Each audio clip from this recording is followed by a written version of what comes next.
Good about wind up your conversations. We're about to get started.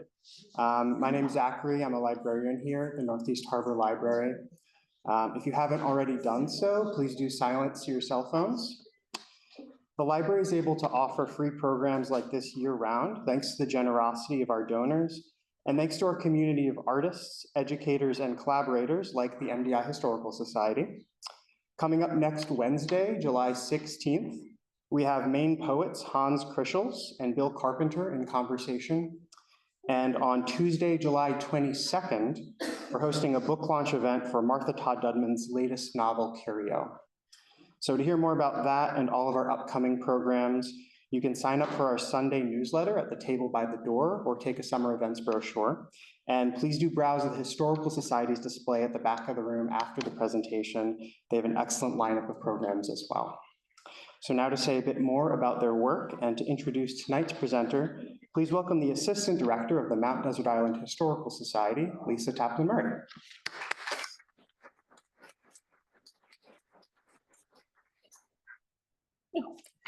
Good evening, and thanks for coming tonight. It's a beautiful, beautiful evening, so I appreciate that you're here tonight. And thank you, Zach, and everybody at the Northeast Harbor Library for collaborating with us again on our Chebacco author series. Every year, we invite our authors to come speak about their articles in our history journal, Chebacco, which we have samples of it in the back if you're not familiar of it. And we're in the thick of our series right now, and our next Chebacco talk will be by artist Jennifer Boer, and that will be on July 24th at the Jessup Memorial Library. She is the artist behind all of our gorgeous photographs. If you leaf through our most recent issue, they're stunning. So she'll be talking about her process and some of the crazy situations she got into while recreating the articles in visual form. We've been producing Chebacco for about 20 years, and it's distributed to our members every year. And our goal for each issue is to foster meaningful engagement with the histories of MDI. And this year, our theme is the art of nourishment. And it's our Chebacco has won numerous awards for excellence, regional and nationally. And as a member, you will receive an issue every year. Past issues are also available for purchase, but after I think it's 5 years, they are free on our website. So if you go to mdihistory.org, you can check out some of the older editions there. Thank you again for coming. Unfortunately, tonight, Bonnie Newsom cannot be with us, but I'm thrilled to welcome Catherine Schmitt. She is a science communication specialist with Schoodic Institute at Acadia National Park. Excuse me. And previously served as a science writer and communications director for Maine Sea Grant at the University of Maine. She is the author of the books Historic Acadia National Park, The President's Salmon, and A Coastal Companion, A Year in the Gulf of Maine from Cape Cod to Canada, as well as articles and essays for varied publications. Tonight, she will expand on her 2025 Chebacco article, Gifts from Former Shores, journeying through thousands of years of dynamic coastal transformation and enduring human presence. Through the lens of ancient shell mounds, the author explores the sophisticated foodways, seasonal movements, and environmental stewardship of Wabanaki people, past and present. So thank you and welcome, Catherine.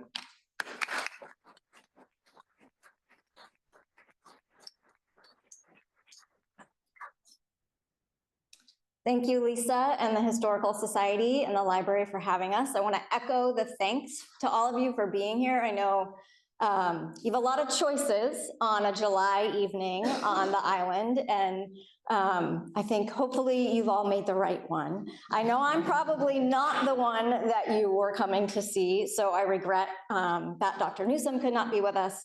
And our other co-author, Rebecca Cole-Will, also is at Friends of Acadia annual meeting, requirement of the job. So I will do my best. Fortunately, Bonnie, we did work together, and Bonnie did provide text. So, and we were going to just take turns presenting. And so when I get to her slides, I'm going to read her words so that you know exactly what she was going to say. So if anyone wants to, this is your chance to leave if you want. So in 1993, David Farley was fishing for scallops about a mile offshore of Bass Harbor. He was in about 50 feet of water over a rocky shoal named Paladin. And he pulled up his scallop drag, and there among the cobbles and the scallops were tools made of stone, a spear point, a gouge, and adze. It's not uncommon for fishermen to haul up human creations, but the concentration of tools led scientists to investigate. So geologists and archaeologists who knew that sea levels were once much lower. Professor Joe Kelly, a marine geologist at the University of Maine, heard about the find, and he pulled together a team. And they went out offshore at Paladin Shoal, and they mapped the seafloor, and they took cores of sediment. Shown on the slide on your right is what that profile of coring down through the sediment looks like. And you can see layers through time of plant fragments and shells, and understand what the habitats and ecosystems look like in the past. And so they also found oysters, 6,000-year-old oyster shells, which indicated to the scientists that this was an estuary of some sort right offshore of Bass Harbor, an estuary where freshwater and saltwater mix, and oysters would have thrived. So oysters were sort of evidence of changing sea levels. Oysters can't live in deep water. They need that tidal exchange. They like it salty, but not too salty. And they like the food that's provided by that exchange of nutrients in an estuary. So this is the sea level curve since the last glacier. So I'm gonna walk us through this a little bit. So on the upper left, I'm gonna stay here for our Zoom audience.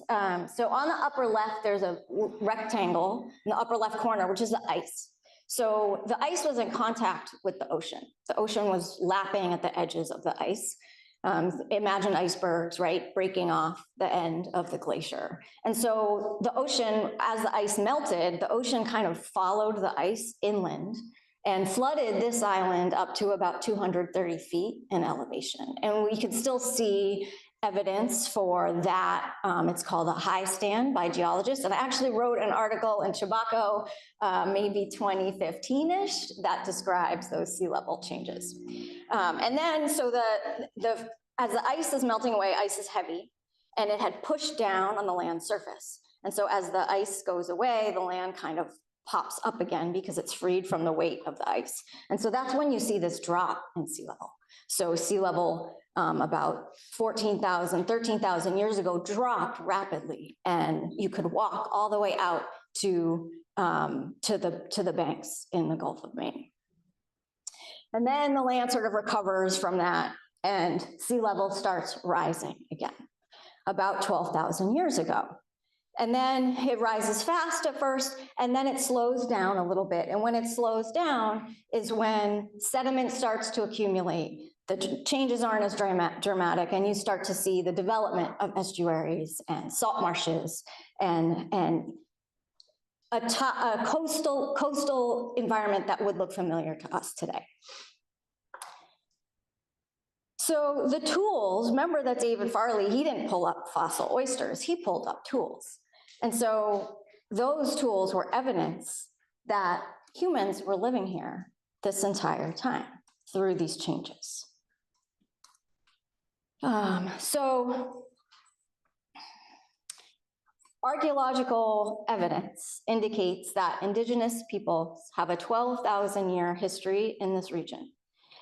And as an indigenous people, they view themselves as culturally connected to all past indigenous peoples in the area, since what they say is time immemorial. What does time immemorial mean? It means time before memory. So since before anyone could remember. This is a view of time that denotes deep time beyond current memory. archaeological work off the coast of Maine, and all archaeological work into pre-contact lifeways falls within Wabanaki homeland.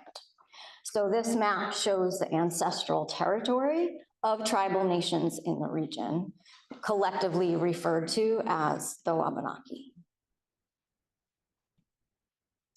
The term Wabanaki translates to people of the Dawnland or people of first light and refers to Maliseet, Mi'kmaq, Passamaquoddy, Penobscot, and Abenaki tribal nations.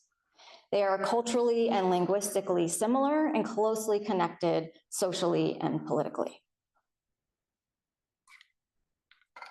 Much of the record of Wabanaki history is in subsurface archaeological spaces, oral narratives, and intergenerational memory and petroglyph sites. These are multiple ways and lines of evidence that we can use to explore, understand, and interpret the human presence on the landscape. The image on the left is a rendition of Gluskab. Gluskab is the cultural teacher who is said to be responsible for creation of people by shooting an arrow into an ash tree from which the people emerged. Central to Gluskap's teachings are three sacred concepts. Again, this is from Bonnie Newsom.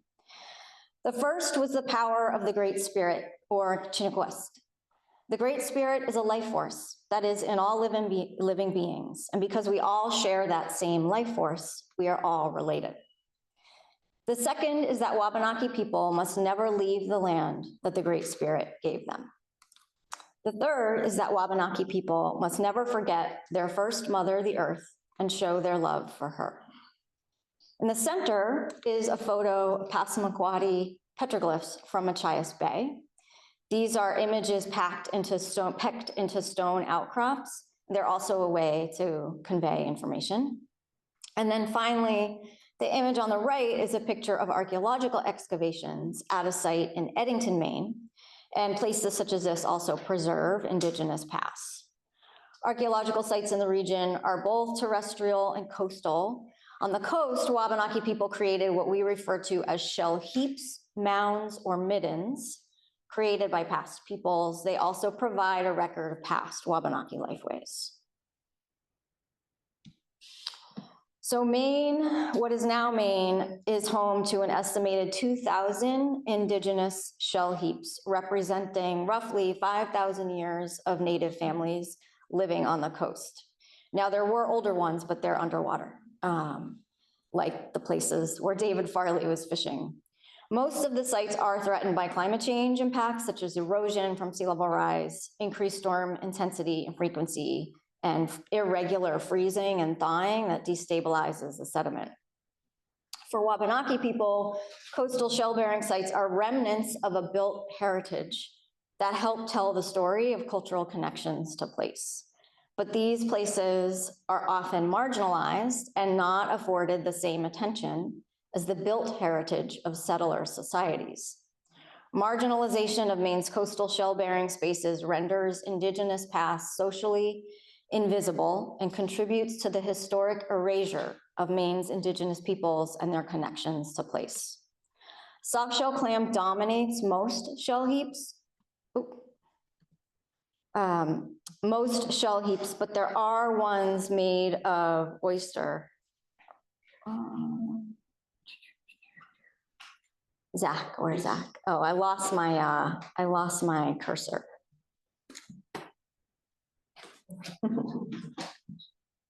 Yeah. I lost my cursor. Oh, there it is. There you go. Okay.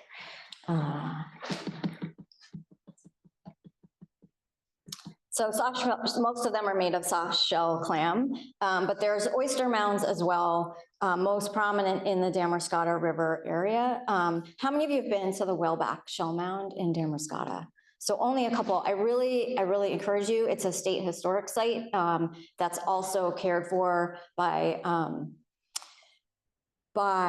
Coastal Rivers Land Trust. And so it's publicly accessible and you can go and see among the largest shell mounds on the East Coast of what is now the United States. So Whaleback Shell Mound State Historic Site, I encourage you to visit there. So Acadia National Park and the Northeast Archaeology Program at the University of Maine have committed to a research agenda that supports research on these coastal shell mounds with an emphasis on research that meets the needs of Indigenous peoples. So this is where Bonnie's going to walk through some archaeology with you. So I'm going to go a little bit quickly. This is definitely, I'm an environmental scientist, this is just an example of the rich heritage and the information that's contained in these sites. So stone tools, pottery, bone tools, which is sort of a window into people's philosophy on materiality. So Bonnie says, we can examine how their material culture changed through time and space. We can learn about their discard and recycling practices and reflect on how they differ from our own.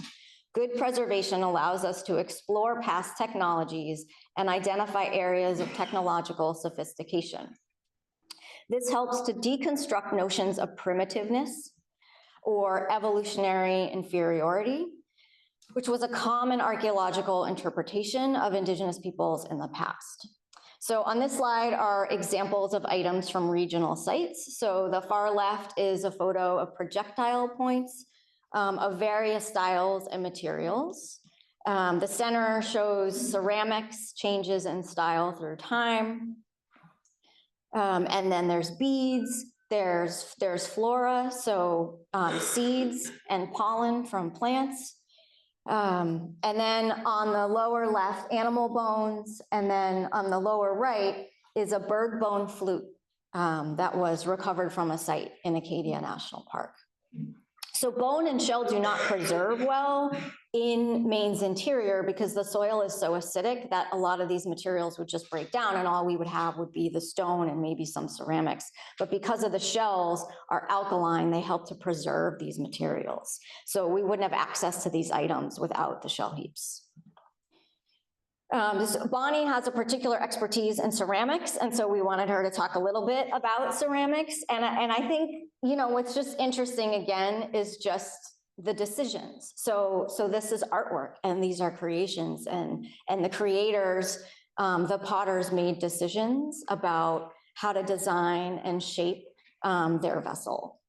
Wabanaki people in the region started using and making clay pots roughly 3,000 years ago, and this tradition fades out around the time of European contact.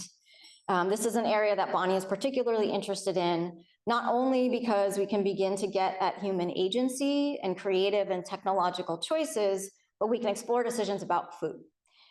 So there's a growing interest also within Wabanaki communities to reawaken our relationship with clay and pottery making. And I actually made pots with Bonnie last summer from Presumpscot, from the clay, the marine clay, back from when the ocean flooded inland and left the marine clay that's under a lot of our wetlands in Maine. And we made pots. It was awesome. So Bonnie's been doing some work on those ceramic fragments where now we can analyze residues and identify food items. And so she's been doing this work at multiple locations, Schoodic Peninsula, interior in the Penobscot and Kennebec rivers, and also North Haven, where one of the oldest Indigenous heritage sites is located. And it will tell you based on different ratios of carbon, how much marine content is in the residue versus sort of mammal content. And so that's a slide explaining that. And this is very new, so we don't have a lot of findings to show. But, you know, sort of back to the bones and the faunal remains, we can also learn about relationships with our non-human relatives. So archaeological investigations of shell mounds produce lists of all the different animals that were present on the site. Now, we don't know what those relationships were. We might assume a lot of them were food, but we don't know. But just for example, at a site on Mount Desert Island, white-tailed deer, moose, harbor seal, black bear, sea mink, mouse, beaver, muskrat, hare, porcupine, raccoon, gray fox, river otter, great auk, which is now extinct, greater scup, common eider, and an eagle, as well as cows and pigs. And so we see that overlap. When Europeans came here, it was not an empty place. There were Wabanaki people living here, and there was overlap, and there was trade, and there were new relations being formed. We also find swordfish remains. And so there is a local site where swordfish were found, and swordfish prefer warmer water. And so that tells us that, again, that people were living here in a time when climate was different, and that Wabanaki people have lived through climate changes and sea level changes before. From those oyster mounds in the Damariscotta River, we have textual narrative history from Life and Traditions of the Red Man by Joseph Nicolar, which was published in 1897, I think, 1896 or 1897, and he's Penobscot. And Nicolar talked about the oyster beds. And so he shared a story about the oyster beds being so productive that it gave a supply to all that wished for the period of many times 70 years, so that the shells of this food fish was piled up almost mountain high on the shore of a riverbank for a long distance. So the idea that oysters could be harvested and piled up to 30 meters tall for thousands and thousands and thousands of years might suggest sustainability. And there's a lot of research going on, both by Dr. Newsom, but also by in Florida and Maryland and on the Pacific coast, about how we can learn about the sustainability of fisheries from these historical sites.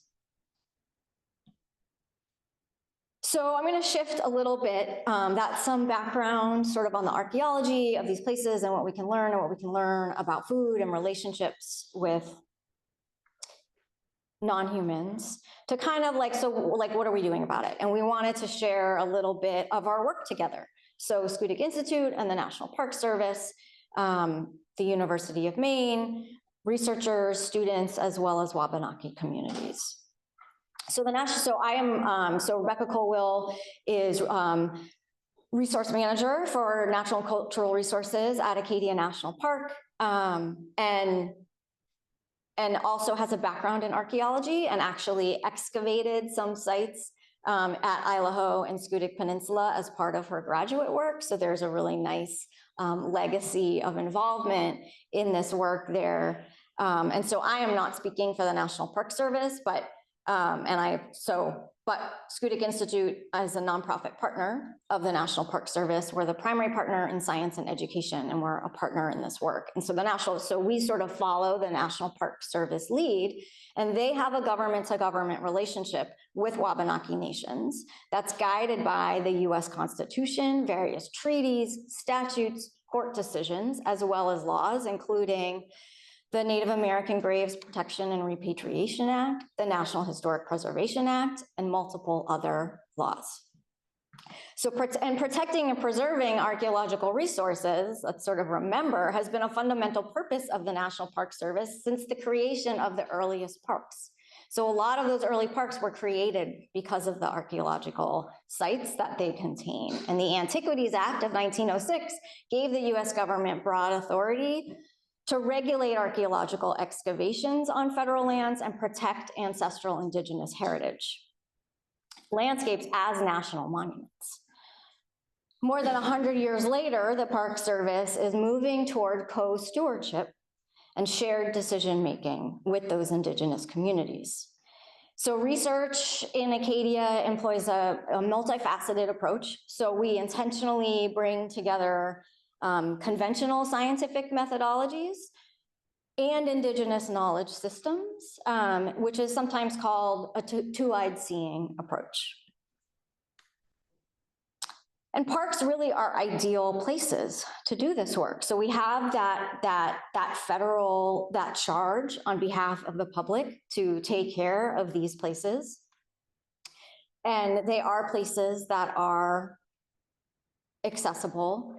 And so Rebecca Colwill notes that we need to protect places and collections and objects because science is always evolving and developing new methods to learn more. So residue on the pottery, that new work that we're doing to understand the food items as an example. They didn't have that technology and that ability to learn in the 1970s when these collections were made. And so it's really important, and parks are places like the park has archives and storage and climate controlled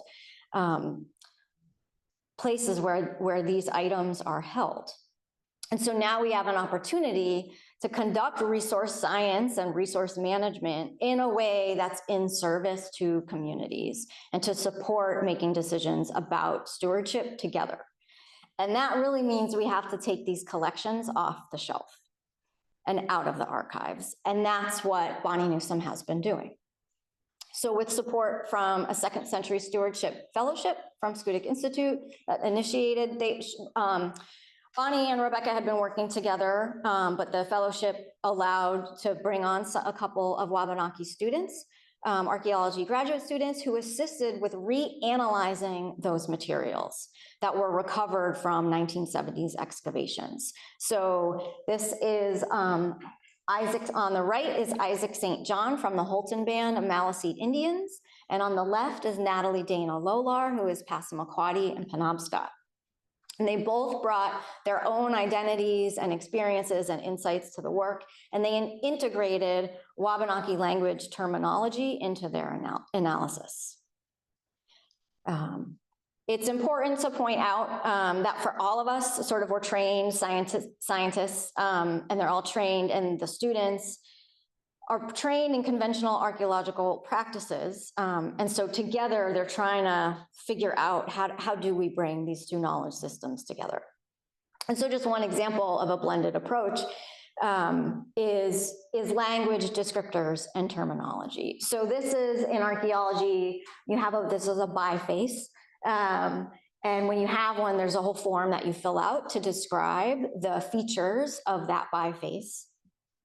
It's a pretty standard sort of analysis of attributes, but they added space. The listing on the left is they've added space here for Wabanaki language terms that could be used to describe the artifact. So if they were communicating in their language with a community member, they could talk about this particular biface. And so through this process, the students have created kind of a running list of vocabulary to draw from as they conduct their analysis. They also used, brought in words like beautiful or art or creations, and they've definitely changed how I talk about this work. Now there is, so all of that work, there's like this layer of urgency on top of it because of sea level rise rates accelerating. Shell mounds are threatened and they're disappearing every day into the sea. So the rates of sea level rise have accelerated. So remember that sea level curve. Yes, it's been increasing gradually, but as the ocean heats up and water expands and more land-based ice melts, the sea level gets higher faster. We're also seeing increased frequency and intensity of storms and significant coastal erosion. And this is just loss of irreplaceable cultural heritage and ancestral connections. And it's loss. Who are the next students after Natalie and Isaac? They won't have anything to analyze because it's disappearing. So this is a slide of like some specific ways, and I wanted to include this because it just has some real specifics of like, how are these disappearing and what does erosion look like? So it looks like kind of the soil breaking down and it just kind of falling apart and disintegrating. And so you lose those layers through time, and then it's just in a pile on the shore. It's actively kind of falling out of the banks and onto the intertidal zone where it might be carried away. A lot of these mounds, sort of things grew over them, right? There's a lot of apple trees on shell mounds. And as those roots are undercut by waves, the banks slump. And then there's just wave erosion from storms. And then also the warming during winter, we don't get that permanent snow and ice cover. And so as things freeze and thaw and freeze and thaw, all of this destabilization and slumping happens more. So here's just some illustration of a coastal site where Dr. Alice Kelly, who's another collaborator of ours, is documenting the damage that occurred to a site, and she's pointing out the same tree and site. And there's a lot of sites that we're tracking in Acadia to follow this erosion. And, when we think about that, might be a shell mound, might not be what you think of when you think of threatened heritage. I hope this talk will change your mind. Because is it any different from the Tay being eroded and carried away by the storms in January, or a lighthouse? Bass Harbor Head Light is fairly safe. It's pretty high. It's on solid rock, but there's a lot of lighthouses in other national parks that have to be moved regularly because of erosion. And that's costs a lot of money. The shore path in Bar Harbor. Anyone know how much the shore path costs to be rebuilt? I don't know. I'm not really asking, but a lot, right? And so this is heritage. And the picture on the lower right is Rebecca Colwell. We actually remember she's an archaeologist too. And we actually, the Park Service has a program, a shipwreck tagging program where they tag pieces of shipwrecks. And we actually went out there in January and tagged. So the ship it was an old shipwreck that periodically gets covered by sand and then uncovered. And it was uncovered in storms in January 2024. It was a big event on the island. And then because we had back-to-back storms, the next storm picked it up and smashed it against the rocks. And so it was in pieces. And so we went out and tagged the pieces in the hopes of being able to track it. If they wash up somewhere, you could shoot it with your phone and the program would know where it was. And then the next storm came and it was all gone. And I don't think we've heard anything about it since. But people were crying on the beach over this heritage being lost. And it was only like a 100-year-old ship. It wasn't even that old. I also wrote about the Tay in Chebacco, coincidentally. And then, threatened heritage is also our food. So our food is threatened. So in the article, I'm not getting into this tonight, but in the article, I sort of attempt to tie together these ancient oyster reefs from 6,000 years ago to oysters today and what's happening today. And now we farm oysters because traditionally in Maine, it was too cold for oysters to grow here recently. So there was a cooling that happened after those ancient oyster reefs, and oysters no longer grew in the Narrows and Blue Hill Bay. And so oyster farming industry developed, but now it is warm enough for oysters to live here. And in some places, including here on the island, those farmed oysters are going wild and they're self-seeding and they're developing their own populations. But warmer water also fosters shellfish pathogens. The pride of the Maine oyster is the cold water and the clean water, and climate change is threatening that. And then warmer water also brings in predators like green crabs. So again, what are we doing about this? So I talked a little bit about the research and the collaboration and how we're revisiting these collections, but we are supporting the Park Service and Wabanaki Science and Stewardship at Schoodic Institute.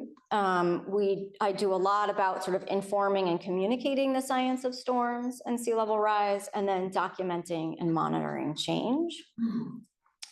And one of the ways we do this is through another partnership with Mount Desert Island Historical Society called Landscape of Change. Some of you may be familiar with it, which is drawing upon history to start and continue conversations about climate change on Mount Desert Island.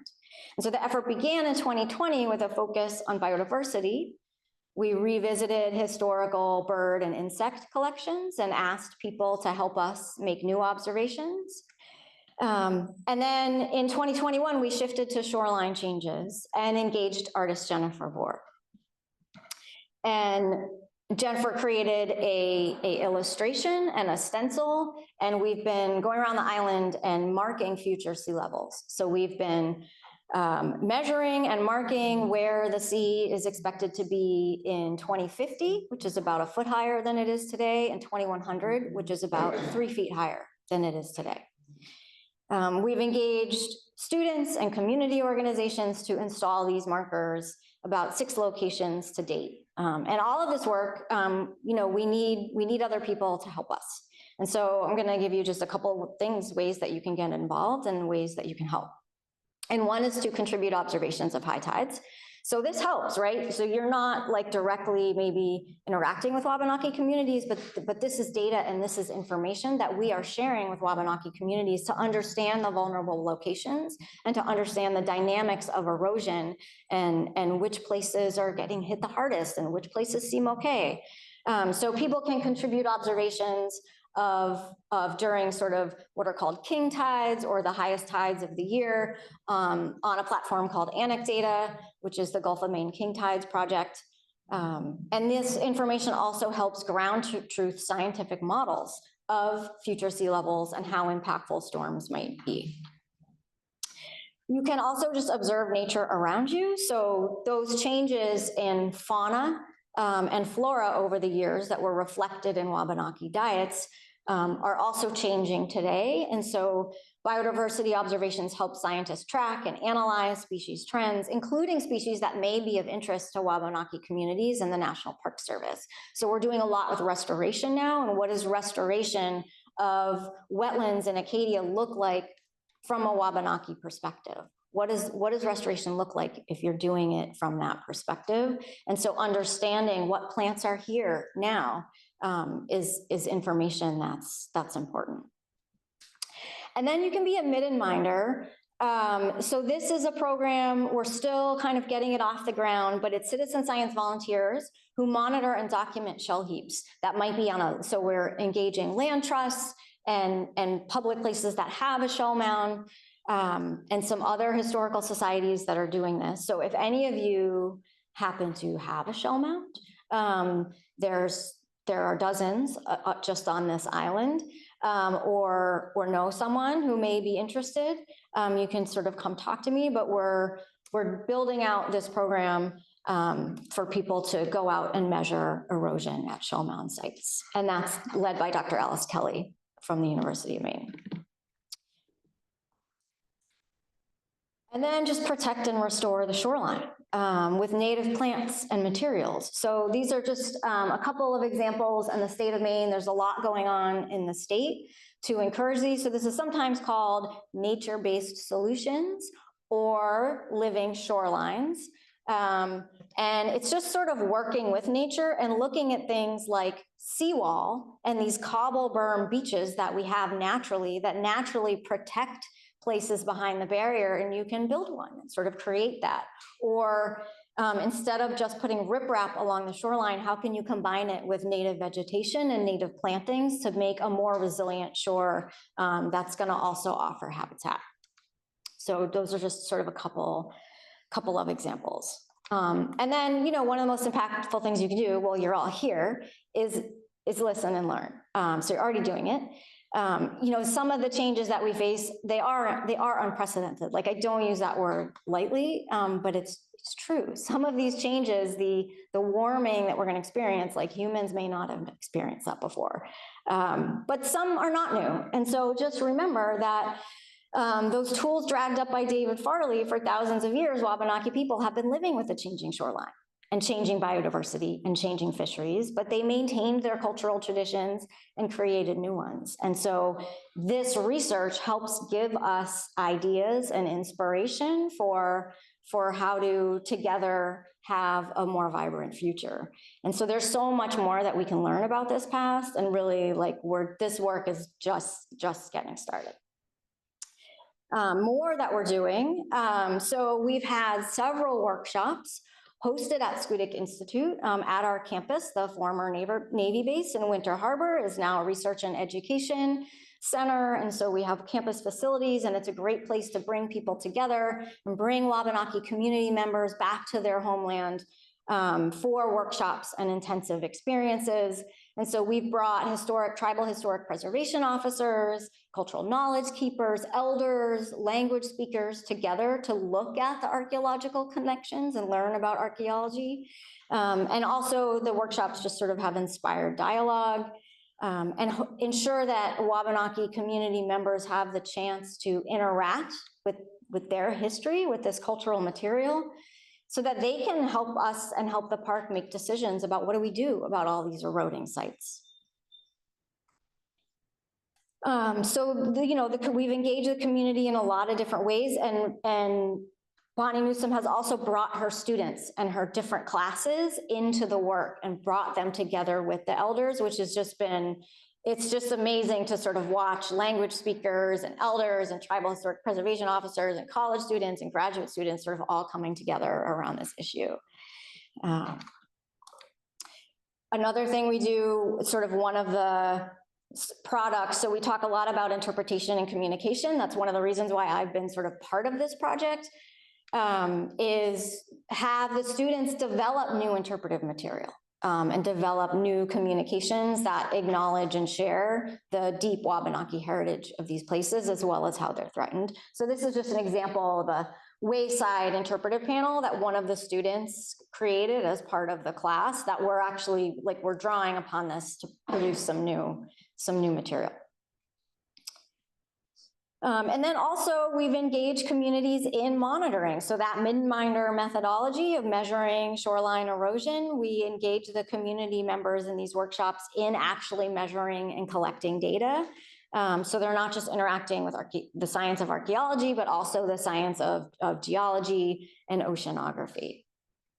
And then the scientific data is then integrated with their observations and knowledge shared of their, that sort of multi-generational long-term knowledge. So we have published a lot about this work. And so this slide is just to give you an example. If you want to learn more about this work, about the workshops, about like what does it look like to try to do two-eyed seeing and bring these different ways of knowing together, as well as what are we learning. There's some articles here that you can read more on. So it is very, archaeology is hard because there's a protective nature of it, of where are the sites, and part of protecting them is that privacy. So it's a challenge to also raise awareness of them. But some of these are both peer-reviewed and public articles about the work in Acadia. So I was hoping, I just want to end with all of you just sort of taking a moment to kind of think about everything that I've shared and just think to yourself, like, what action are you going to do to acknowledge 12,000 years of human relationship with this coast, of humans drawing food and sustenance from this coast? What are you going to do to acknowledge it and protect it now and in the future? And I'm going to just have you reflect with this amazing image by Jennifer Bohr just for a moment.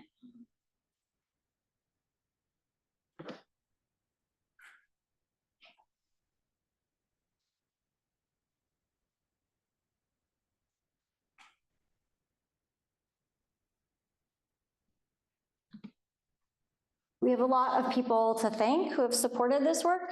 And I'm going to read them because it's a little difficult to see in the room.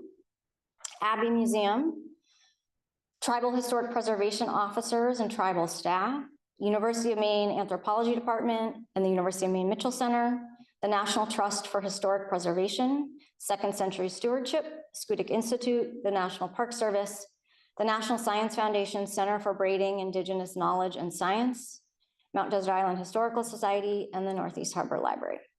So thank you so much, and I will do my best to answer questions.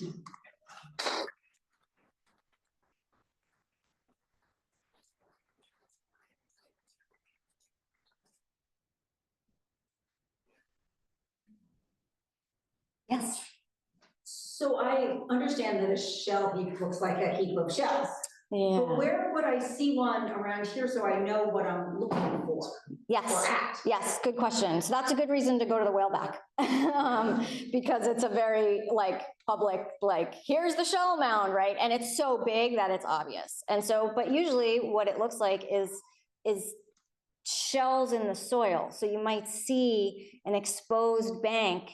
And it's not just shell on the beach, but there's shell in the dirt that's sort of coming out. But honestly, they're hard. I don't have this, I walk the beach with Natalie, Dana, Lola, and Bonnie and Rebecca, and they're picking things up constantly that I don't have the eyes for it because I'm not trained in archaeology. But there is also a long tradition of people on the island, of people on the island visiting the shell heaps and collecting from them. And so there's probably people here that can share with you, but they are protected resources. And so if you find something in Acadia National Park, you should report it to a ranger. And there's actually one of the projects that Bonnie and Rebecca worked on was a plan for inadvertent discoveries for what happens if something more than a shell were to come out of the bank, and what are the tribal nations, how do they want to respond to that, and what do they want to do? So they have a plan in place, but they sort of need to be notified. So the ones we have now also, they're eroding, right? Like we don't know the ones that we've already lost. And so we go to visit the sites now that were sites in the 70s, and half of the mounds are gone. Like they're actively sort of disappearing. So my recommendation would be to go to the whaleback. Yes. Apologies for the controversial question, but Okay. are there efforts to give land back, either federal or national parks to Wabanaki? Federal land? No, but because of the government, so two things. Because of the government to government relationship, so there's not an ability to return land, but there's a lot more, like there's a lot that can happen because of that government to government relationship, including all of this work that we're doing and sort of allowing for stewardship. So one example is allowing Wabanaki community members to gather plant materials and to gather cultural and spiritually important materials from within park boundaries, which was illegal before 2016. And so those laws are changing. And so there is a lot of effort, and Acadia, the work here has been held up nationally as an example. So Acadia is sort of a leader in doing the best, but in Maine, there is a movement, there is a land back movement in Maine, and there is active acquisition and return happening now. I can talk to you more about it after if you want. Yes. When you said that there was an effort to find lists or discover the flora and fauna, and the flora, what's the scope? How far inland, or is it all wetland, or is it, where are the plants that you want protected? Oh, right. So we don't know yet. We're still like trying to figure that out. So I'll use sort of sweetgrass as an example because it is sort of part of a public process. We know it's there. It's harvest, it's gathered now as part of a research permit. And there's efforts to like restore the salt marsh, but we don't want to do anything that's gonna change what was there, that's gonna change those populations. And there might be a plant in a freshwater, Great Meadow is another wetland where we're working. And we don't even know what's there now, but we're actually going to take a core. So just like the core that the geologist took of the marine sediment, you can core wetland sediment that preserves pollen, and you can identify pollen to species. And so we're going to do that in August. We're going to take some cores of these wetlands to look at vegetation change through time. In separate but related research, a graduate student recently took some core. There's been a lot of coring in Acadia. A graduate student recently took some cores near Witch Hole Pond and analyzed and documented 12,000 years of human presence in that core, and also sort of documented, you can know what trees were growing here and what plants were growing here through pollen and also macrofossils, so like what little pieces of cone and twig and seed that get preserved in the mud. And so that's helpful to know what was here.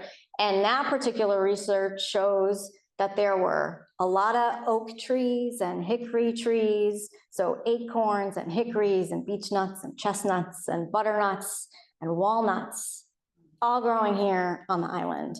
And that's not just coincidence, right? And so those are other research in other places shows a link between oak trees, where oak forests are, in relation to that they happen to be more when they're close to a historical Native American town. So people brought those trees with them and planted them and interacted with their environment. Just an example. Question in the back here. Yeah, Catherine, great talk, by the way. What's the status of Wabanaki sovereignty? Huh, good question. What is the So Wabanaki are sovereign nations. They what? They are sovereign nations. Are they recognized? The question is that sovereignty recognized and Yeah. respected and acknowledged? There are states that do recognize. There are. It just seems, I mean, we have this whole history of how we came over as Europeans. We had a totally different concept of land as a commodity. Natives sort of saw it more as a commons, and we've kind of had that friction going on ever since. And now, if you go to virtually any lecture, particularly that's environmentally related, they always start off by saying, we recognize that we live in the land of the Wabanaki. I'm not, you know that by heart, I'm sure. So that's what I would argue for. Yes. Is there some way we can resolve this long-term problem where Native peoples are actually recognized? So so speaking as an individual, at the moment, yes. So our congressional delegation can change it, can change. So a lot of the problems originate with the Indian Claims Settlement Act, and actually Rainey can also answer these questions maybe better than I can. So there's changes that our federal congressional delegation can make, that have refused to make. And there are changes that the governor can make, who has until now refused to make. So the legislature has attempted to make changes and pass laws to fix the Settlement Act, to repair, some of the issues with it. And it gets vetoed, and then lobbying overrides the veto. And so those are two ways that recognition and respect for sovereignty can happen. Just want to see if anyone else have a question? Anyone else asked one yet? Are there questions online? No questions online yet. Go ahead. I was just gonna say, in the work some of the work I do, I've been, in a situation where talking with, somebody who's is a Mi'kmaq, land acknowledgement is wonderful, but it's becoming, trite and overused and almost an insult to the sovereignty of these nations. And the message in the place I was that, thank you for the acknowledgement, but can we spend time together? And get to know each other? And I think that's a real hook to what you're saying about, think carefully about how you would like to volunteer. Yeah. Because the volunteering puts you in the same space and having casual conversations and becoming friends. And they said that's much more meaningful for them than the acknowledgement. Yeah, thank you for that. I think that is one of the most impactful things of the workshops that we've been doing, because we bring in park staff. So park staff and scientists who know about salt marshes and wetland plants and how to core and identify the pollen with Wabanaki community members and language speakers. And the most impactful thing is to be on the land together. Can I just say one more thing? Yeah. Go to Indian Island and walk around the trails there with a native guide. If you can get James Francis, you'll feel as if you've gone to the professor himself, because not only does he know I think he's a Penobscot, he's a Wabanaki culture, knows all the place names, but he's also a throat scholar. And so I took my grandson up there and we spent a couple of days going around Indian Island and paddling down the West Branch and just having this And when you have that kind of experience, direct experience, you, first of all, you really respect the people.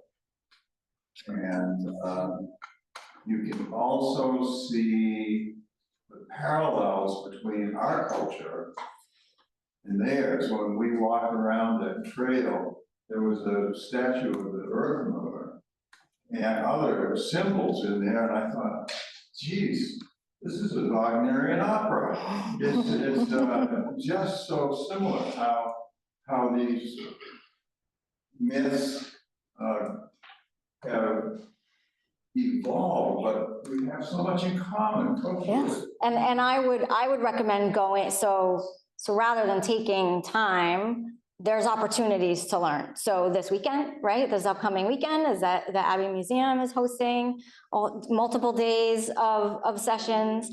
And the Park Service hosts cultural connections in the park where there's Wabanaki artists and drummers talking about their work, and you can engage with them. You're invited to engage with them. And so I would encourage you to seek out those opportunities where you've been invited to connect. There's a question here, yes. Yeah, so I have to listen to Iberg. What was the one about the king tides? Anecdata, the Gulf of Maine King Tides Project, there's a flyer in the back with a QR code that will take you to a link about the Coastlines Project, and you can find it. Yeah.